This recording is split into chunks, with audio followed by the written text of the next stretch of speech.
श्री कृष्ण और गणेश भगवान की आपसी मित्रता के बारे में एक कहानी, जिसमें उन्होंने एक नई दुनिया की स्थापना की और मानवों को साथ में आनंदित रखने का संकल्प बनाया। प्रस्तावना। जबकि सुप्रभात की पहली किरणें हिमालय की चोटियों पर अपने सोने के ताज को चमका रही थीं, धरती पर विशेष शक्तियों वाले दो दिव्य प्राणियों के बीच एक अद्वितीय मुलाकात हुई। ये दो प्राणियां थे श्री कृष्ण और गणेश। भगवान गणेश पर्वतराज हिमालय के घने जंगल में ध्यान और साधना कर रहे थे। वह एक अद्वितीय सुंदरता और आत्मा की गहरी शांति की खोज में थे।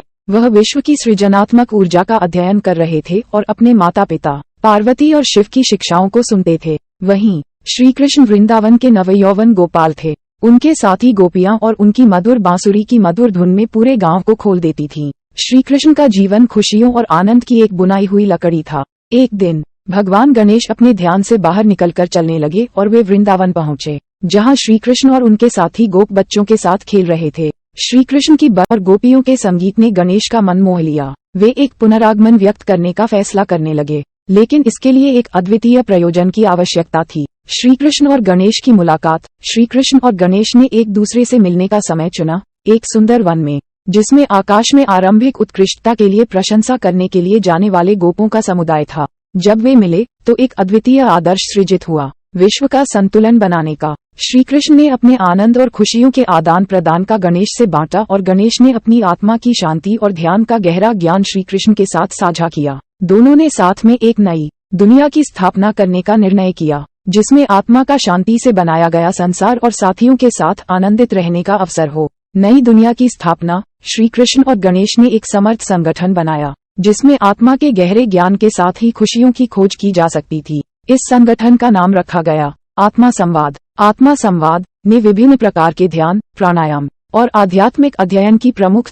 तकनीकों का प्रसार किया, जिससे मानव जीवन में सुख, शांति और साक्षरता प्राप्त कर सकते थे।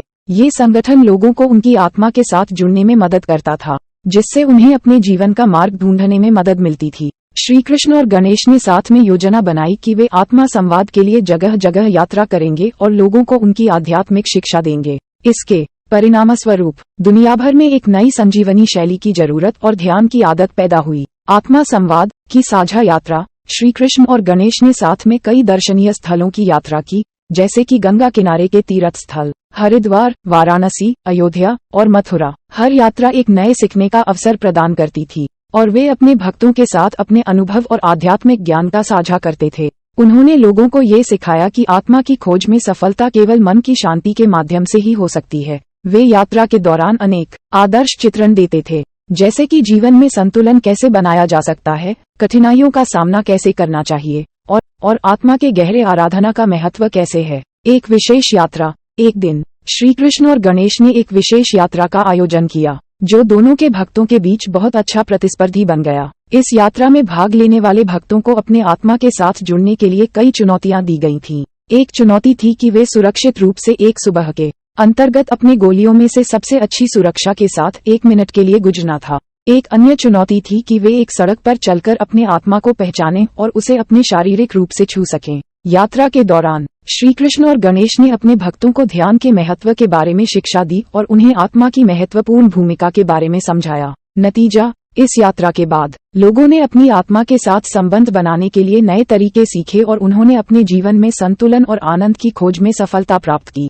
आत्मा संवाद ने विश्व भर में एक आध्यात्मिक सुधार और आत्मा की खोज को प्रोत्साहित किया। श्री कृष्ण और गणेश की ने एक नई दुनिया की स्थापना की, जो आत्मा की गहरी ज्ञान और खुशियों के साथ भरपूर हो। इस कहानी से हमें ये सीखने को मिलता है कि आत्मा की खोज और आध्यात्मिक विकास मानव जीवन के महत्वपूर्ण हिस्से हैं और हमें इसे प्राप्त करने के लिए आत्मा संवाद की तरह संगठन और मार्गदर्शन की आवश्यकता है। ये कहानी हमें ये भी याद दिलाती है कि दो विभिन्न प्रकार के जीवन और आध्यात्मिक प्राप्ति के मार्गों को मिलाकर हम अपने जीवन को संतुलित और सफल बना सकते हैं।